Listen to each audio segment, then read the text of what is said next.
दोस्तों, अगर अपनी घर की कंस्ट्रक्शन आप लोग करवा रहे हो तो ये वीडियो ज़रूर देखना, क्योंकि आज मैं हाउस कंस्ट्रक्शन पे ही वीडियो लेके आया हूँ। मतलब हमारी जो एक सीरीज़ भी चल रही है हाउस कंस्ट्रक्शन की, उसी का पार्ट आप ले लो इसको।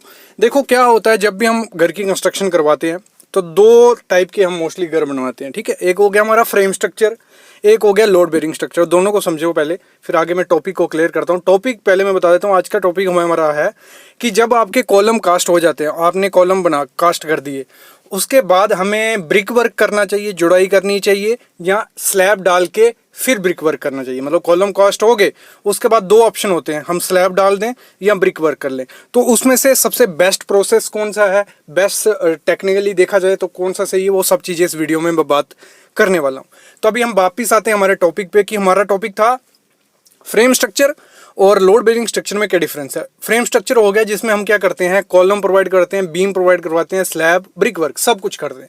लेकिन लोड बेरिंग स्ट्रक्चर क्या होता है, लोड बेरिंग हो गया जिसमें हम ब्रिक वर्क करते हैं, बीम करते हैं, उसमें हमारा कॉलम वगैरह नहीं रहता और बीम भी मोस्टली नहीं देते हैं, सिर्फ स्लैब होती है। ठीक है, तो उसमें हमारा जो स्लैब का लोड होता है ब्रिक के थ्रू नीचे चला जाता है और फ्रेम स्ट्रक्चर में हमारा कॉलम के थ्रू नीचे चला जाता है।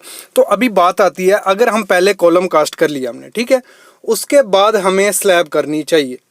अगर देखा जाए, अगर हम स्लैब करते हैं तो उसमें क्या है, अगर स्लैब कर देंगे, जब हम नीचे ब्रिक वर्क उसका करेंगे और जब ब्रिक वर्क कंप्लीट हो जाएगा, मतलब जो बीम तक या स्लैब तक पहुंच जाएगा, तो जो लास्ट लेयर होती है ऊपर ही, मतलब ब्रिक वर्क नीचे से ऊपर तक पहुंच गया, तो उसमें हमारा गैप बचता है 20 mm, 30 mm या ज़्यादा 40 mm। तो वो गैप हम फिल नहीं कर पाते अच्छे से।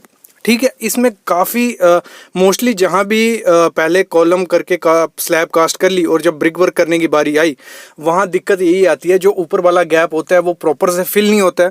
और होता क्या है, फिर हमारा काम जब लोड आया बीम पे और नीचे वो गैप होगा, मतलब अगर 10 mm का भी गैप होगा या 20 mm का भी गैप होगा, वो गैप अगर एक्सेस लोड आ गया बीम पे तो वो वहाँ से डिफ्लेक्ट हो जाएगा, बैठ जाएगा, और उससे उस वजह से क्या होगा, आपकी स्लैब में क्रैक आ गए, उस वजह से ऊपर की जो स्टोरी होगी उनकी दीवारों में क्रैक दिखने लग पड़ेंगे।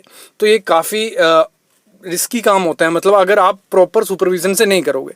ये मैं बात किस लिए कर रहा हूँ, देखो अगर जो मल्टी स्टोरी बिल्डिंग होती है या बड़े बड़े काम है, उसमें तो हम यही करते हैं, क्योंकि उसमें हमारा शेड्यूल पूरा रहता है कि हमने फर्स्ट स्टोरी किया, हमने सेकंड स्टोरी के कॉलम शुरू कर दिए, क्योंकि हमें स्लैब कास्ट करनी पड़ती है उसकी, उसमें हमें वही करना पड़ता है, कॉलम करके डायरेक्ट स्लैब कर देते हैं, फिर ऊपर के कॉलम, फिर स्लैब, और नीचे ब्रिक वर्क चलता रहता है साथ साथ में। उसमें हम ऐसा नहीं कर सकते।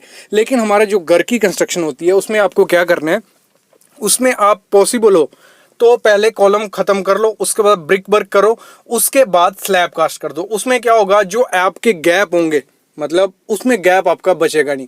जो आपकी स्लैब होगी, बीम होगा, वो डायरेक्ट किस पे रेस्ट करेंगे, वो डायरेक्ट रेस्ट करेंगे हमारे कॉलम और वॉल पे, मतलब उनका लोड प्रॉपरली डिस्ट्रीब्यूट नीचे हो जाएगा।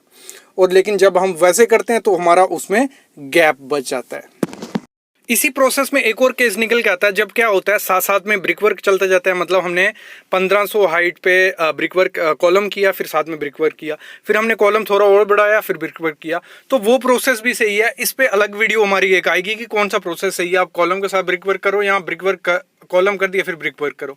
इसमें भी अलग अलग चीज़ें होती है। देखो कोई भी काम होता है, कोई भी कंस्ट्रक्शन होती है, वो सही, क्योंकि जो स्टैंडर्ड चलते आ रहा है पुराना, वो सही प्रोसेस है, कोई गलत नहीं है। लेकिन उसमें जब मटेरियल सुपरविजन इसमें वीकनेस आए तो कोई भी काम सही नहीं रहता, सब गलती होती है। तो इसमें आप चूज कर सकते हो मेरे हिसाब से, जब कॉलम एक बार हो जाते हैं, अगर एक घर की कंस्ट्रक्शन है, घर पे आप कर रहे हो, एक दो स्टोरी है, तो आपके कॉलम हो जाते हैं, ब्रिक वर्क कर लो, उसके बाद डायरेक्ट स्लैब कर लो, क्योंकि उसमें आपका शटरिंग का खर्चा भी बचेगा और भी काफ़ी चीज़ें उसमें डिक्रीज होती हैं। ठीक है, वो सस्ता पड़ता है। लेकिन जब हम क्या करते हैं, कॉलम करके स्लैब करेंगे, उसमें हमें शटरिंग काफ़ी ज़्यादा चाहिए होती है, सपोर्ट्स काफ़ी ज़्यादा चाहिए होती हैं, तो शटरिंग का खर्चा हमारा इंक्रीज़ हो जाता है। तो दोनों प्रोसेस सही हैं, बस उनको करने का तरीका आपको देखना है। तो आई होप आपको समझ आ गया होगा ये वीडियो में मैं किस लिए ये वीडियो लाया था, और आपको कंफर्म भी हो गया होगा कौन सा प्रोसेस आपको करना है। तो ऐसी वीडियोस आपको हमारे चैनल पे मिलती रहेंगी, बस आप चैनल को सब्सक्राइब करके रखो, बेल आइकन दबाओ, और 700+ वीडियोज़ हैं, काफ़ी इंपॉर्टेंट वीडियोज़ आपके लिए, वो ज़रूर आप देखना। Thank you guys.